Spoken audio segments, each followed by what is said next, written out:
নানান ধরনের পরীক্ষা চলে। মুমিন জান্নাতি হবে, জান্নাতি হওয়ার জন্য সে কতটুকু শক্ত এটা বোঝার জন্য আল্লাহ তাআলা ধাপে ধাপে পরীক্ষার ব্যবস্থা রেখেছেন মুমিনের জন্য। সেটা কি? মুমিনের ঈমান কতটুকু পুক্তা, কতটুকু পাকা, এটা পরীক্ষার জন্য যে ব্যবস্থা রেখেছেন সেটা হলো আমাদের পিছনে শয়তানকে লাগিয়ে দিয়েছেন আল্লাহ তাআলা। কাকে লাগিয়ে দিয়েছেন? শয়তান।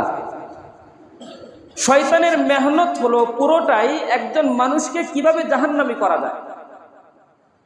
আল্লাহ চাচ্ছেন আমি আপনি জান্নাতি হই, কিন্তু শয়তান চাচ্ছে আমি আপনি কিভাবে জাহান্নামী হতে পারি। আল্লাহ আমাদেরকে সরল পথ দেখাচ্ছেন রসুলের মাধ্যমে, উলামায়ে কেরামের মাধ্যমে, কুরআন এবং সুন্নাহের মাধ্যমে, কিন্তু পিছন দিক দিয়ে ধাপে ধাপে পথে পথে ঘাটে ঘাটে শয়তান আমাদেরকে আঁকড়ে ধরবে, আমাদেরকে ধোঁকা দিবে। শয়তানের ধোঁকা না পড়লে জান্নাতে যাওয়াও কঠিন হয়ে যাবে। মুফাসসিরিনে কেরাম আমাদের মাঝে আর ফেরেশতাদের মাঝে একটি পার্থক্য নির্ণয় করেছেন। ফেরেশতারাও কিন্তু আল্লাহর ইবাদত করে, আমরাও আল্লাহর ইবাদত করি, কিন্তু ফেরেশতারা তাদের ইবাদতের বিনিময়ে জান্নাতের ঘোষণা পায় নাই, মানুষ ইবাদতের বিনিময়ে জান্নাতের ঘোষণা পেয়েছে। এই পার্থক্যটা কেন? মুফাসসিরিনে কেরাম বলেন, ওই যে ফেরেশতা সে জান্নাতের ঘোষণা পায় নাই এই জন্য যে সে ইবাদত করার ক্ষেত্রে কোনো বাধার সম্মুখীন হয় না। শয়তান ফেরেশতাকে কখনো ধোঁকা দেওয়ার চেষ্টা করে না। সে সুজা, তাকে ইবাদত করতে বলছে তো সে ইবাদত করতেছে, তার মনের ভিতরে ইবাদত না করার মানসিকতা সৃষ্টি হয় না। কিন্তু মানুষ এর পুরো ভিন্ন। মানুষকে ইবাদতের কথা বলা হয়েছে, সে ইবাদত করতে গেলে 14 বার চিন্তা করে, ইবাদত না করে ওটা করি মজা বেশি লাগবে। মানুষকে ধোঁকা দেওয়ার জন্য শয়তানকে লেলিয়ে দেওয়া হয়েছে। আমাদের আকাবির আসলাফ বলেন, শয়তান মানুষকে বিপদগামী করার জন্য, জাহান্নামী করার জন্য যতভাবে ধোঁকা দিয়ে থাকে তার মধ্যে প্রধানতম পদ্ধতি 3টা। কয়টা? শয়তান মানুষকে জাহান্নামী করার জন্য যতভাবে মেহনত করে থাকে তার মধ্যে প্রধানতম মেহনত চালায় কয়ভাবে? 3 ভাবে। প্রথম মেহনত চালায় যেন একজন ঈমানদার সে বেঈমান হয়ে যায়। একজন ঈমানদার জন্য কি হয়ে যায়? মানে তার ভিতর থেকে ঈমানটাকে ধ্বংস করে দিবে। ঈমান না থাকলে জান্নাতে যাওয়া কোনো কালে সম্ভব? শয়তানের 1 নম্বর মেহনত ঈমানদারকে বেঈমান বানানো, মুমিনকে বেঈমান বানানো, মুমিনকে কাফের বানানো, মুশরিক বানানো। এটা হলো শয়তানের 1 নম্বর মেহনত। আমাদের সমাজে দেখবেন অনেক মানুষের পিছনে শয়তান এই ধরনের মেহনত করে সফল হয়েছে। বহু মানুষ শয়তানের প্ররোচনায় পড়ে ইসলামের বিভিন্ন বিষয়ের উপরে, ইসলামের মৌলিক বিভিন্ন আকীদার উপরে সে সন্দেহ পোষণ করে, যার ফলে তার ঈমান যে নাই এটা নিয়েও সন্দেহ থেকে যায়। শয়তানের 1 নম্বর মেহনত মানুষকে জাহান্নামী করার জন্য, সেটা কি? মুমিনকে বেঈমান বানানো, মুমিনকে বেঈমান বানানো। 2 নম্বর মেহনত শয়তানের, একজন মানুষকে শয়তান প্রথম মেহনতের মাধ্যমে সফল হতে পারে নাই, অর্থাৎ তার ঈমানকে চুরি করতে পারে নাই, তার ঈমানটা তার ভিতরে আছে। ঈমান থাকার পরেও তাকে কিভাবে জাহান্নামী করা যায়, শয়তানের মেহনত 2য় স্তরে এটা। সে কি করে? তার আমলগুলোকে ধ্বংস করার চেষ্টা করে। আল্লাহ রাব্বুল আলামিনের পক্ষ থেকে একজন মুসলমানের জন্য যে সমস্ত হালাল হারাম ফরজ বিধানগুলো আছে, শয়তান মুসলমানকে ওই সমস্ত বিধান পালন করার ক্ষেত্রে বাধা হয়ে দাঁড়ায়। ঈমানদার কিন্তু নামাজের নামে কোনো খবর নাই, আছে না এগুলো? ঈমানদার হালাল হারামের কোনো তোয়াক্কা করে না, ঈমানদার সত্য মিথ্যার কোনো তোয়াক্কা করে না, ঈমানদার জায়েজ না জায়েজের কোনো তোয়াক্কা করে না। ঈমানদার কোনটা আমার জন্য বৈধ, কোনটা অবৈধ, কোনটা আল্লাহর পছন্দ, কোনটা আল্লাহর অপছন্দ, কোনটা রসুলের আদর্শ, কোনটা রসুলের আদর্শের বাহিরে, কোনো চিন্তা করে না। আছে কিনা এই ধরনের মানুষ? এরা হলো শয়তানের 3য় চক্রান্তের শিকার। এরা শয়তানের কোন চক্রান্তের শিকার? প্রথম চক্রান্তের শিকার কারা? যারা ঈমান লাভ করতে পারে নাই, বেঈমান মুশরিক রয়ে গেছে, অথবা ঈমানদার ছিল, ঈমান থাকার পরেও ঈমান হারায় ফেলাইছে। এটা হলো শয়তানের প্রথম চক্রান্তের শিকার দল। দুই নম্বর চক্রান্তের শিকার হলো তারা যারা ঈমান আনার পরেও তার উপরে ইসলামের যে বিধিবিধানগুলো সেগুলো সে কি করতে পারে না, পালন করতে পারে না। শয়তান এর মাধ্যমেও মানুষকে জাহান্নামী করার চেষ্টা করে। একজন মানুষের ঈমান আছে কিন্তু তার জীবনের ফরজ বিধানগুলো পালন হয় নাই, এর জন্য শাস্তির জন্য আল্লাহ তাআলা তাকে জাহান্নামে পাঠাবেন। কোনো না কোনো এক সময় যদিও জান্নাতে যাবে কিন্তু জাহান্নামে তো যেতে হবে। শয়তানের সফলতা এখানে। 3 নম্বর শয়তানের মেহনত হলো যে মানুষ দেখা যাচ্ছে ঈমানও আছে, 5 ওয়াক্ত নামাজও পড়ে, ইবাদত বন্দেগীও করে, একে জাহান্নামে কিভাবে বানাবে? কথা বুঝেন নাই? শয়তানের মেহনত কয় স্তরে হয়ে থাকে? প্রথম স্তর হলো মানুষকে বেঈমান বানানো। 2 নম্বর স্তর হলো বেঈমান বানাইতে পারে নাই, ঈমান আছে, বাকি তার ঈমানের দাবি ফরজ বিধানগুলো পালন করতে দেয় না। 3 নম্বর দেখা গেল এই বেচারা ঈমানও আছে, নামাজও পড়ে, একে জাহান্নামী বানাবো কিভাবে? কথা বুঝেন নাই? 3 নম্বর মেহনত শয়তান এই জায়গায় করে। এই 3 নম্বর মেহনতে শয়তান অধিকাংশ জায়গায় সফল হয়, আমরা ব্যর্থ হয়ে যাই। সেই 3 নম্বর মেহনত কি? শয়তানের 3 নম্বর মেহনত হলো মুমিন বান্দা তার আমল করবে, নেক আমল করবে, ইবাদত করবে, কিন্তু তার নেক আমলের মধ্যে তার নিয়তকে সে খাঁটি রাখতে পারবে না। তার নিয়তকে কি রাখতে পারবে না? নিয়তকে গড়বড় করে দিবে শয়তান। পড়তেছে নামাজ, নিয়ত হচ্ছে মানুষ আমাকে নামাজি বলবে। করতেছে দান, নিয়ত হলো মানুষ আমাকে দানবীর বলবে। করতেছে হজ প্রতি বছর একবার করে, উদ্দেশ্য মানুষ আমাকে হাজি বলবে। করতেছে দ্বীনি খেদমত, নিয়ত হলো মানুষ আমাকে দ্বীনের কান্ডারি বলবে। করতেছে মানব সেবা, নিয়ত হলো মানুষ আমাকে জনপ্রতিনিধি বলবে। ইবাদত বন্দেগী করতেছে, ঈমানও আছে, তারপরেও মানুষ জাহান্নামের উপযুক্ত হচ্ছে কিভাবে? তার নিয়তের গড়বড়ের কারণে। এই 3 নম্বর মেহনতের জায়গায় শয়তান সফল হয়, আমরা কি হয়ে যাই? ব্যর্থ হয়ে যাই। এই জন্য মোহতারাম হাজিরিন, আমি আপনি ঈমানদার এটা নিয়ে এত আত্মতুষ্টির কোনো শেষ ভরসা নাই। আমি আপনি ঈমানদার এটা নিয়েই আমি চুপ করে বসে থাকবো, জান্নাতি হয়ে গেলাম, এই নির্ভরতা করা যাবে না। বরং ঈমানের পাশাপাশি জান্নাতে যাওয়ার জন্য দ্বিতীয় যে বিষয়টা লাগবে, নেক আমলের প্রয়োজন। দ্বিতীয় এক আমল, এই নেক আমলও যদি আমরা করতে থাকি, এই নেক আমলের উপরেও জান্নাতে যাওয়ার জন্য ভরসা করে বসে থাকার সুযোগ নাই। কারণ হলো শয়তানের 3 নম্বর মেহনত আমার আপনার এই নেক আমলগুলোকে কিভাবে ধ্বংস করা যায়, সেই মেহনত শয়তান অব্যাহতভাবে চালিয়ে যাচ্ছে। সেটা হলো আমার আপনার আমলগুলোকে ধ্বংস করার একটা বড় উপায় হলো আমাদের নিয়তকে ধ্বংস করে দেওয়া। এই জন্য আল্লাহ রাসূল সাল্লাল্লাহু আলাইহি ওয়াসাল্লাম বলেন, কোন ক্ষেত্রে মুমিনের নেক আমলের চেয়ে মুমিনের নিয়তটা অনেক বড় হয়ে যায়। আল্লাহ রাসূল বলেন, নিয়াতুল মুমিনি খায়রুম মিন আমালি। মুমিনের নিয়ত এটা মুমিনের আমলের চেয়েও গুরুত্বপূর্ণ। মুমিনের নিয়ত এটা তার আমলের চেয়েও কি গুরুত্বপূর্ণ। আমি অনেক আমল করতেছি কিন্তু নিয়তের ভিতরে ঝামেলা, এই নেক আমল কোনো কাজে আসবে না। পক্ষান্তরে আরেক ভাই তার নিয়তটা সাচ্চা খাঁটি নিয়ত, সে তার নেক আমলের পরিধি অনেক করতে পারে না, পরিমাণে অল্প, কিন্তু তার এই অল্প পরিমাণের নেক আমল শুধুমাত্র নিয়তের কারণেই এটাই আল্লাহর কাছে কবুল হয়ে যাবে। এটাই আল্লাহর কাছে কবুল হয়ে যাবে। নিয়ত, এই নিয়ত এমন একটা জিনিস, এটাকে আমরা উদাহরণ দিতে পারি খামের মতো। কিসের মতো? লেবাসের মতো। লেবাস দিয়ে যেমন মানুষকে অনেক সময় মর্যাদার ক্ষেত্রে কম বেশি করা হয়, ঠিক একইভাবে নিয়তের মাধ্যমেও মানুষের নেক আমলের পরিধির দাম কখনো বেশি হয়, কখনো খাটো হয় নিয়তের কারণে। আল্লাহ রাসূল সাল্লাল্লাহু আলাইহি ওয়াসাল্লাম বলেন, ইন্নামাল আ'মালু বিন্নিয়াত।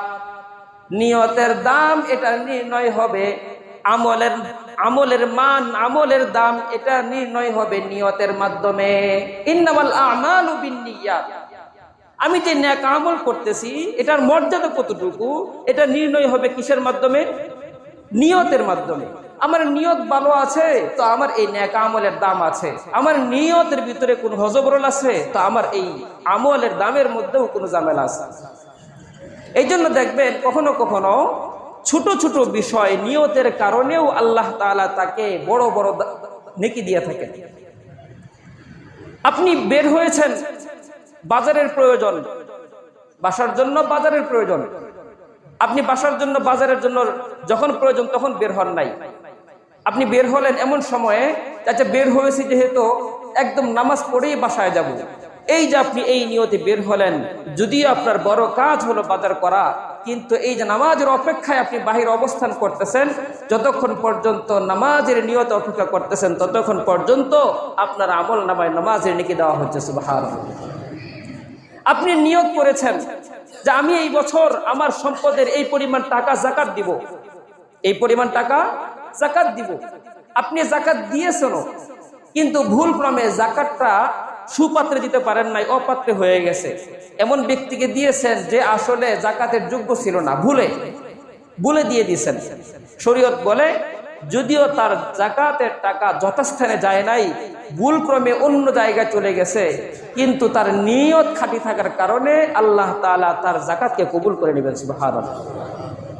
আপনি যাকাতের নিয়ত করেছেন, যাকাতের টাকাও আলাদা করেছেন, কিন্তু আপনি যে যাকাতের টাকা আলাদা করেছেন এটা কাউকে বলেন নাই, এমত অবস্থায় আপনার ডাক এসেছে আল্লাহর পক্ষ থেকে, আপনি দুনিয়া থেকে চলে গেলেন, আপনার এই সম্পদ আপনার ওয়ারিসরা বন্টন করে নিয়ে গেল, আপনি যাকাত দিতে এখনো সুযোগ পান নাই, কিন্তু তারপরেও আপনি এই যাকাতের টাকাটা আলাদা করার কারণে খালেস নিয়তের সাথে আল্লাহ তাআলা আপনার আমল নামায় যাকাতের সব লিপিবদ্ধ করে দিবেন। মুহতারাম হাজিরিন, শুধুমাত্র নিয়ত এটাই অনেক সময় অনেক নেক আমলের উসিলা হয়ে যায়। আপনি একটি বাড়ি করতেছেন, বাড়ির জন্য জানালা রাখা প্রয়োজন, কিন্তু জানালা রাখার সময় আপনি এই চিন্তা করলেন আমি জানালা উত্তর দিকে দিব না দক্ষিণ দিকে দিব, আমার মসজিদটা উত্তর দিকে, জানালাটা দক্ষিণ দিকে না দিয়ে উত্তর দিকে দাও, জানালাটা খোলা থাকলে মসজিদের আজানটা আমার ঘরে সুন্দরভাবে পৌঁছাবে। এই এক নিয়তের কারণে আপনার ওই জানালা দেওয়াটাও আপনার জন্য সওয়াবের কারণ হয়ে যাবে।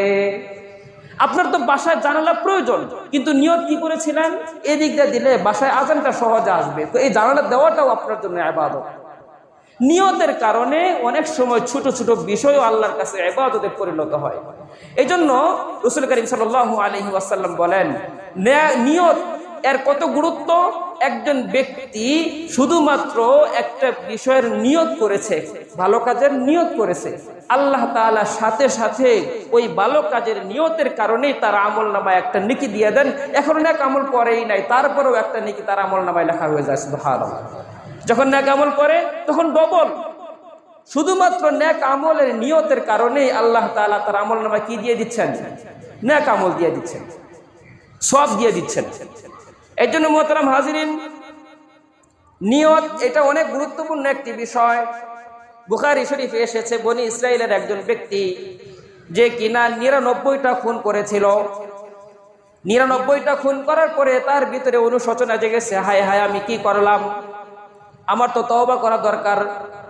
এই বেচারা কোনো একজন স্থানীয় সাধারণ আলেমের কাছে গিয়ে বলল আমি তো ১৯৯টা খুন করেছি, আমার কি কোনো তওবা নসিব হবে কিনা।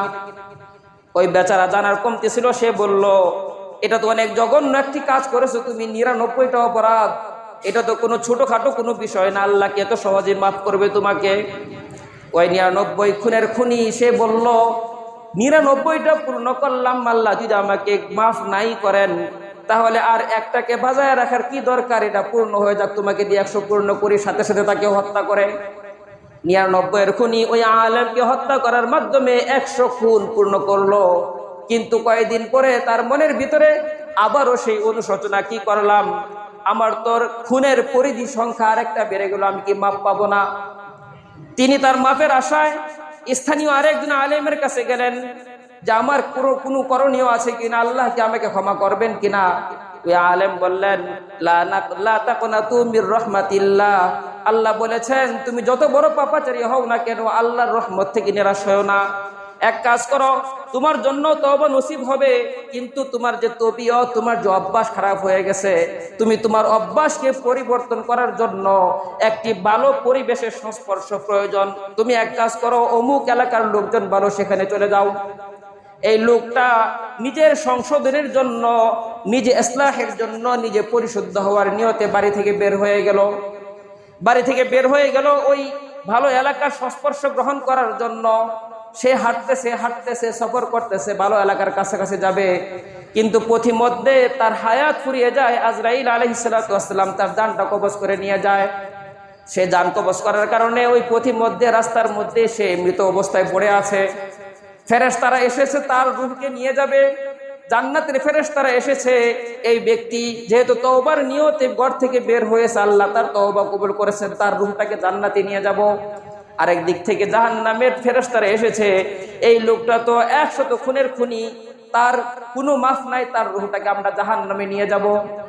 দুই ধরনের ফেরেশতা, জান্নাতের ফেরেশতা, জাহান্নামের ফেরেশতা, একটা দেন দরবারের প্রয়োজন। এক ফেরেশতা বলে জান্নাতি, আরেক ফেরেশতা বলে জাহান্নামী। আল্লাহ তাআলা ফয়সালা করলেন, শুনো, এক কাজ করো, এই লোকটা যেহেতু ইসলাহের নিয়তে ঘর থেকে বের হয়েছিল, তার এই এক নিয়তের কারণে আমি আল্লাহ তাকে ক্ষমা করে দিলাম, যদিও সে ওই পর্যন্ত এখনো পৌঁছায় নাই। শুধুমাত্র নিয়ত থাকার কারণে আল্লাহ তাআলা তার এই 100 খুনকে আল্লাহ তাআলা কি করে দিয়েছেন? তিনি কি পেরেছিলেন ওই জায়গায় পৌঁছানোর জন্য? এখনো সেখানে যাইতেই পারে নাই, তারপরেও তার নিয়ত খালেস থাকার কারণে আল্লাহ তাআলা তাকে মাফ করে দিয়েছেন। হাদিসের মধ্যে পাওয়া যায়, পূর্ববর্তী জমানার কোন এক নবীর উম্মত, ওই জমানায় দুর্ভিক্ষ চলতেছিল, সমাজের ভিতরে খাবারের সংকট। একজন ব্যক্তি আল্লাহর কাছে দোয়া করতেছিলেন, ওগো আল্লাহ, এই যে মরুভূমির মধ্যে যত ধরনের বালু দেখা যায়, আপনি যদি এই বালুগুলোকে আটা দ্বারা পরিবর্তন করে দেন, আমি সমস্ত আটা দিয়ে রুটি বানিয়ে এই শহরের সমস্ত মানুষদেরকে খাওয়াইতাম। আল্লাহ বলেন, সাথে সাথে ওই নবীর কাছে ওহী নাজিল করে আল্লাহ ঘোষণা করেন, আপনার ওই উম্মত এই আশা ব্যক্ত করেছে, এই নিয়ত ব্যক্ত করেছে যে মানুষের দুর্ভিক্ষের সময় আমি যদি এই বালুকণাগুলোকে আটা বানায় দিতাম, তাহলে ওই বেচারা এই আটাগুলোকে রুটি বানাইয়া এই উম্মতদেরকে খাওয়াইতো। এটা তো এত সহজ কাজ নয়, কিন্তু তার মনের এই নিয়তের কারণে আমি আল্লাহ ঘোষণা দিচ্ছি, ওই বেচারা এই সমস্ত শহরের মানুষদেরকে রুটি খাওয়াইলে যে সওয়াব হইতো, আমি আল্লাহ তার আমল নামায় সেই সওয়াবগুলোকে যুক্ত করে দিলাম। নিয়তের কারণে। কিসের কারণে? সে শুধু এতটুকু নিয়ত করেছে যে আমার যদি আল্লাহ এই শহরটাকে, এই মরুভূমির বালুগুলোকে আটা বানায় দিত, আমি আটাগুলোকে রুটি বানায়া এই দুর্ভিক্ষের, এই কষ্টের মানুষগুলোকে খাওয়াইতাম। এই এক নিয়তের কারণে আল্লাহ তাআলা ওই যুগের নবীর কাছে ওহী প্রেরণ করে ঘোষণা করলেন যে তার এই নিয়তের কারণে আমি তাকে সমস্ত মানুষকে মেহমানদারি করানোর সব দিয়ে দিলাম। সুবহানাল্লাহ। নিয়তের গুরুত্ব আছে কি নাই? শুধুমাত্র নিয়তের গুরুত্ব আমরা এই পজিটিভ ভাবে যদি বিবেচনা করি, এতটুকুর ভিতরে শেষ নয়, বরং এর বিপরীত কিছু দিকও আছে। এর বিপরীত কিছু দিক আছে। কি দিক? যদি কোনো ব্যক্তির নিয়তের ভিতরে গড়বড় থাকে, তার অবস্থাটা কি হবে? তার অবস্থাটা কি হবে? এর ভয়াবহতা কি? এর ভয়াবহতা বোঝানোর জন্য হযরত আবু হুরায়রা রাদিয়াল্লাহু তাআলা আনহুর একটি প্রখ্যাত হাদিস, আপনারা অনেক সময় ফাজাইল আমলের মধ্যে এই হাদিসটা শুনেছেন। কিয়ামতের ময়দানে জাহান্নামকে উদ্বোধন করা হবে 3 শ্রেণীর মানুষের মাধ্যমে। কয় শ্রেণীর মানুষ? হাদিসের মধ্যে এসেছে, আবু হুরায়রা রাদিয়াল্লাহু তাআলা আনহু যখন এই হাদিসটা বয়ান করেন, এক সাহাবী নবীজির ইন্তেকালের পরে আবু হুরায়রা রাদিয়াল্লাহু তাআলা আনহুর কাছে এসে বললেন, ও ভাই, আপনি তো নবীজির অনেক হাদিস বর্ণনা করেছেন, কোন হাদিসটা আপনার কাছে অনেক ভালো লেগেছে, এমন একটা হাদিস আমাকে শোনান। আবু হুরায়রা রাদিয়াল্লাহু তাআলা আনহু তিনি বলেন, রাসূল করিম সাল্লাল্লাহু আলাইহি ওয়াসাল্লাম বলেছেন। কি বলেছেন? এ কথা বলার আগে তিনি অজ্ঞান হয়ে গেছেন। কথা বুঝেন নাই? তিনি নবীজির কাছ থেকে তার জীবনে যত ধরনের হাদিস শুনেছেন, সবচেয়ে মনে দাগ লাগার মতো যে হাদিসটা, সেটা ওই ব্যক্তিকে শোনাচ্ছেন। শুনানোর সময় শুধু এতটুকু বলতেছেন যে নবী করিম সাল্লাল্লাহু আলাইহি ওয়াসাল্লাম বলেছেন যে, কি বলেছেন এটা বলার আগে তিনি জ্ঞান হারায় ফেলাইছেন। উপস্থিত লোকজন মাথায় পানি দিয়ে ওনাকে সুস্থ করে তুললেন, জ্ঞান ফিরলো। জ্ঞান ফেরার পরে বললেন, ভাই আবু হুরায়রা, নবীজির কি হাদিস শোনাতে চাচ্ছিলেন, জ্ঞান হারায় ফেলাইলেন, সেই হাদিসটা আবার শুনান। আবু হুরায়রা রাদিয়াল্লাহু আনহু সোজা হয়ে বসে তিনি যখন আবারও ওই হাদিসটা বলা শুরু করলেন, তিনি আবারও জ্ঞান হারাইলেন। 2 বার জ্ঞান হারাইছেন। আবু হুরায়রা রাদিয়াল্লাহু তাআলা আনহুকে সুস্থ করে বসানো হলো, বসিয়ে বলা হলো যে সেই কি হাদিস যেটা বলতে পারছেন না, আপনি অজ্ঞান হয়ে যাচ্ছেন, সেই হাদিসটা মেহেরবানি করে বলুন। আবু হুরায়রা রাদিয়াল্লাহু তাআলা আনহু তৃতীয়বারও জ্ঞান হারায় ফেলাইলেন। কয়বার জ্ঞান হারাইছেন? এটা কি কোনো খামখেয়ালি বিষয়? তৃতীয়বারের পর্যায়ে যখন ওনাকে সুস্থ করা হলো, তখন তিনি বললেন, ভাই আর কোনো কাল বিলম্ব না করে সরাসরি হাদিসটাই বলুন। তখন আবু হুরায়রা বললেন, ভাই এটা এত কঠিন এক হাদিস, যে হাদিসটা স্মরণ হলে আমি আর ঠিক থাকতে পারি না, আমি জ্ঞান হারায় ফেলাই। সেই হাদিসটি হলো, আবু হুরায়রা বলেন, কিয়ামতের ময়দানে ফায়সালা শুরু হবে, মানে হিসাব তো শুরু হবে নামাজের প্রথম, কিন্তু ফায়সালা হবে সর্বপ্রথম 3 ব্যক্তির। ফায়সালা হবে সর্বপ্রথম কয় ব্যক্তির? 1 নম্বর, যে ব্যক্তি শহীদ হয়েছে আল্লাহর রাস্তায়। আল্লাহর রাস্তায় শহীদ হয়েছে। যারা আল্লাহর রাস্তায় শহীদ হয় তাদের মর্যাদা কুরআনেও এসেছে, যে যারা আল্লাহর রাস্তায় শহীদ তাদেরকে তোমরা মৃত মনে করো না, তারা জীবিত, তারাও সেখানে পানাহার করে। এমন শহীদের যে ফজিলত অসংখ্য হাদিস এসেছে, আয়াত এসেছে, কিয়ামতের ময়দানে সর্বপ্রথম আল্লাহ তাআলা ওই শহীদের হিসাব নেবেন। ওই শহীদ, তোমাকে আমি দুনিয়াতে এই এত এত নিয়ামত দিয়েছিলাম, তুমি এই নিয়ামতের বিনিময়ে আমার জন্য কি করেছো? ওই শহীদ বলবেন, ওগো আল্লাহ, আমি আপনার সন্তুষ্টির জন্য জান মাল কুরবান করে আপনার দ্বীনকে বুলন্দ করার জন্য যুদ্ধ করে শহীদ হয়েছিলাম। আল্লাহ বলবেন, না, তোমার নিয়ত এটা ছিল না, বরং তোমার নিয়ত ছিল দুনিয়ার মানুষ তোমাকে শহীদ বলবে। দুনিয়ার মানুষ তোমাকে কি বলবে? শহীদ বলবে। আল্লাহ বলবেন, তোমাকে তো দুনিয়ার মানুষ শহীদ কইছেই, বলেছেই, সুতরাং তোমার নিয়ত অর্জন হয়ে গেছে, তোমার আর জান্নাতে যাওয়ার সুযোগ নাই, তুমি জাহান্নামে যাও। ফেরেশতাদেরকে আদেশ করবেন, এই ফেরেশতারা এই শহীদকে উল্টো মুখ করে পা ধরে ছেঁচড়িয়ে ছেঁচড়িয়ে মাথা নিচের দিকে দিয়ে জাহান্নামের দিকে নিয়ে যাবে। সুবহানাল্লাহ, নাউজুবিল্লাহ। 1 নম্বর ফয়সালা কার জন্য করলো? শহীদের জন্য। 2 নম্বর ফয়সালা করবেন আমাদের জন্য, আলেমদের জন্য। আলেমদেরকে ডাকবেন, ডেকে বলবেন, তোমাকে দুনিয়াতে এত নিয়ামত দিয়েছিলাম, তুমি কি করেছো? ওই আলেম বলবেন, আমি তো আপনার সন্তুষ্টির জন্য কোরআন এবং হাদিস শিখেছিলাম, মানুষকে কোরআন এবং হাদিস শিখিয়েছিলাম, মানুষকে আপনার সন্তুষ্টির জন্য দ্বীন শিখিয়েছিলাম। আল্লাহ বলবেন, না, তোমার নিয়ত এটা ছিল না। তোমার নিয়ত ছিল তোমাকে মানুষ, জনগণ, আলেম বলবে, মুফতি সাহেব বলবে, তোমাকে মসজিদের খতিব সাহেব বলবে, ইমাম সাহেব বলবে, তোমাকে তো ইমাম সাহেব বলছেই জাহান্নামে যাও। আল্লাহ মাফ করুক আমাদেরকে। 2 নম্বর হিসাব তাদেরকে নেওয়া হবে শুধুমাত্র নিয়তের গড়বড়ের কারণে। 3 নম্বর হিসাব নেওয়া হবে যাদেরকে আল্লাহ তাআলা ধন সম্পদ দিয়েছিলেন, দুনিয়ার মধ্যে প্রচুর পরিমাণে দান করত, এমন দাতাদেরকে ডাকা হবে, ডেকে বলবেন, তোমাকে যে দুনিয়াতে আমি এত নিয়ামত দিয়েছিলাম, আমার জন্য কি করেছো? ওই বান্দা বলবে, আল্লাহ, আমি তো আপনার জন্য মসজিদে দান করেছি, মাদ্রাসায় দান করেছি, জনসেবামূলক কর্মকাণ্ডে অংশগ্রহণ করেছি, প্রচুর টাকা দান করেছি। আল্লাহ বলবেন, আমার সন্তুষ্টির জন্য নয়, তুমি মিথ্যা বলতেছো, তুমি এই জন্য দান করেছিলা যেন মানুষ তোমাকে দাতা বলে, দানবীর বলে, তোমাকে তো সবাই দানবীর বলেছেই, সুতরাং তোমার প্রাপ্য তুমি পেয়েছো, এখন তুমি জাহান্নামে যাও। আল্লাহ মাফ করুন। এই যে একটা হাদিস, এই হাদিসটিকে আমরা যতই সহজভাবে নিচ্ছি, এটা তো সহজ না, একটু গভীরভাবে চিন্তা করুন। আপনার নামাজের হিসাবটাই শুধু আগে হচ্ছে, কিন্তু ফয়সালা আগে হচ্ছে কোনটার? আপনার নিয়ত পরিশুদ্ধ আছে কি নাই? আপনি দুনিয়াতে গীবত করেছেন কি করেন নাই? আপনি দুনিয়াতে জিনা ব্যভিচার করেছেন কি করেন নাই? দুনিয়াতে সুদ খেয়েছেন কি খান নাই? দুনিয়াতে জুলুম করেছেন কি করেন নাই? দুনিয়াতে কোন ধরনের অন্যায় অবিচার করেছেন কি করেন নাই? সব হিসাব করে আগে কোন হিসাব? তোমার নিয়তের কারণে তুমি কি করেছো, সেই নিয়তের হিসাবটা আগে দাও। এই বিষয়টাকে কি আপনারা কম মনে করেন? আল্লাহ রাব্বুল আলামিন এই বিষয়টাকে কুরআনুল কারীমে সূরাতুল হুদের 15 নম্বর এবং 16 নম্বর আয়াতে ঘোষণা করেন, মান কানা ইরিদুল হায়াতাদ দুনিয়া ওয়া যিনাতাহা, যারা দুনিয়ার মধ্যে আমার নিয়ামতের মাধ্যমে দুনিয়াকে কামাই করতে চায়, দুনিয়ার যশ খ্যাতি অর্জন করতে চায়, আল্লাহ বলেন মুওয়াফফি ইলাইহিম আমালাহুম ফিহা, আর এই আশা আমি পূর্ণ করব দুনিয়াতেই।